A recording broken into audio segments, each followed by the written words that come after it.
I'm not the best at like following up on certain projects. I mean, it's taken me forever to get around even just to episode 2 of Star Wars. Also, I promised you a review of Godzilla Minus One. I'm gonna do that one day, but you see what I mean? Like, I'm not really that good at following up on the things that I say I'm gonna do. Well, today I had a victory. I'm following up on Frankenweenie. You know, short film, Tim Burton, black and white, about a kid that brings his dead dog back to life. Well, Tim Burton revisited Frankenweenie, so should I.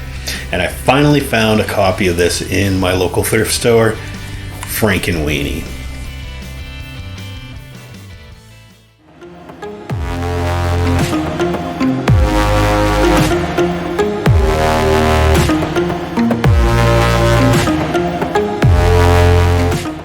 So I guess it is a remake, retelling of that 27-minute long short film that Tim Burton made in 1984, and it's fully done in the stop motion, the Nightmare Before Christmas Corpse Bride style.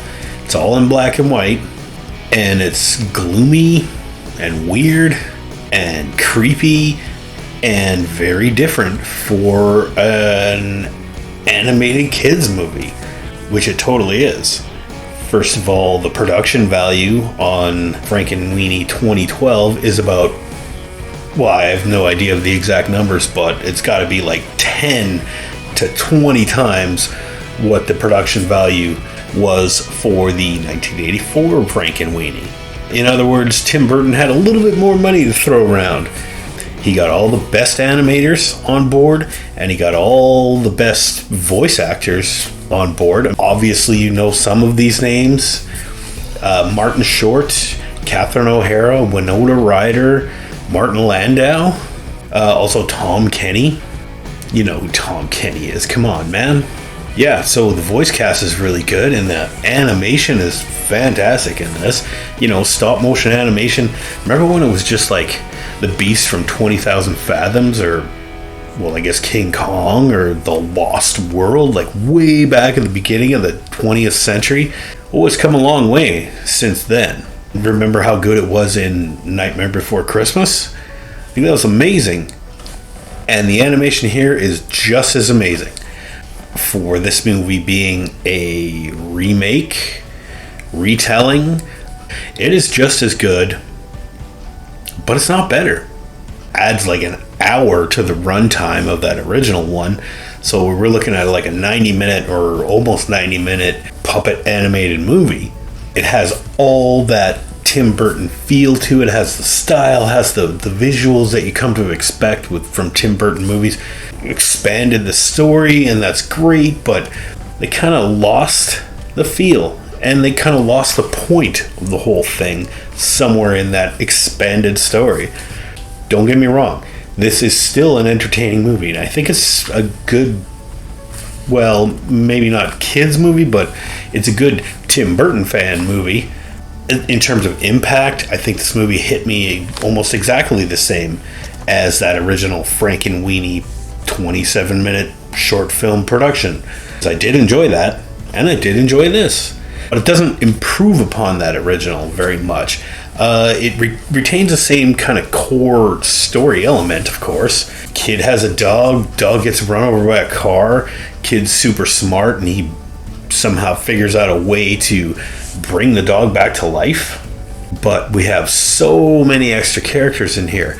I mean, there's one kid that's like totally like Igor, you know, like the lab assistant, the yes mister, and he even looks totally like him. And then there's like Victor's next door neighbor. It's like this dark, mysterious, moody, depressed girl, voiced by Winona Ryder. I guess it's well acted, and you have the guy that lives next door, and his name is even Mr. Burgelmeister, which is a callback to fucking Santa Claus is Coming to Town. Like in the original movie, that original black and white short film, Victor Frankenstein, the kid, I mean, he was kind of like a normal kid. I mean, he looked like a normal kid, and he went to school, and all the other kids were normal. All the other kids were just kids. everybody in this movie is a weirdo.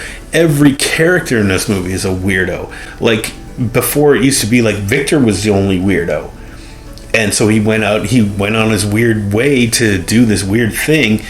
And that's what set him apart and made him special. In this one, he's just one of those weird-ass kids that every single character in this movie is. And he figures out a way to bring his dog back to life. And when all of his creepy-ass, weirdo goth friends figure out how to do this, they all do the same thing. And they copy him. And there's like a subplot about like the science fair, and the one kid blackmails Victor into teaching him the secrets of reanimation or whatever, and they turn his dead pet fish into a invisible fish. And there's like a whole chunk of the movie is like other people finding out about his dead fish experiment or whatever, and then they trace it back to Victor Frankenstein. Meanwhile, Frankenweenie, the dog that he brought back to life, is like running around town, and he's not necessarily getting into trouble, but for some reason it plays out just like that first one, where it's like at the end of the movie everybody wants to chase down Frankenweenie and kill him, I guess, or whatever, because he's an abomination and all this shit, and it all ends in the like graveyard or golf course or whatever. People with pitchforks and torches and shit. But meanwhile, all these other reanimated pets become a problem. And there's like a fucking giant turtle in there, like Gamera, and he totally looks like Gamera, and I don't know if they put it in there because they're like, hey, let's do a Gamera. And then like a cat winged demon thing or whatever, and Mr. Whiskers has psychic abilities and he poops out prophecies, and the girl digs it out of the litter. It's fucking bizarre. It really is. But overall, I mean, I was entertained. You know how The Nightmare Before Christmas was pretty dark, and it's like, oh, this was Tim Burton's masterpiece. And okay, I'm not going to take that away from you. I really like that movie as well. I don't think that was Tim Burton's best movie, and I don't think even The Corpse Bride, as much as I like that movie, I don't think that even came close. And Frankenweenie, I would not call this his masterpiece. I mean, you can tell there's a lot of effort and a lot of love went into this, and a lot of nostalgia, and a lot of Tim Burton's like personal, you know, you definitely feel Tim Burton's personality in this movie, but it wasn't that great. It really wasn't. I don't know. All I can tell you is that overall I'm giving it a B minus because there's so much more they could have done, and some of the stuff that they did do was a little misdirected. Is this for kids? I don't know. This is a little dark and scary and creepy for kids. And also because it didn't really need to be made, because it said the exact same thing, and this extra stuff that it put in there was just really extra. So I'm giving Frankenweenie 2012 a B minus. Thanks again for all the likes and views and subscribes, people. It does mean a lot to me. And keep them coming, please.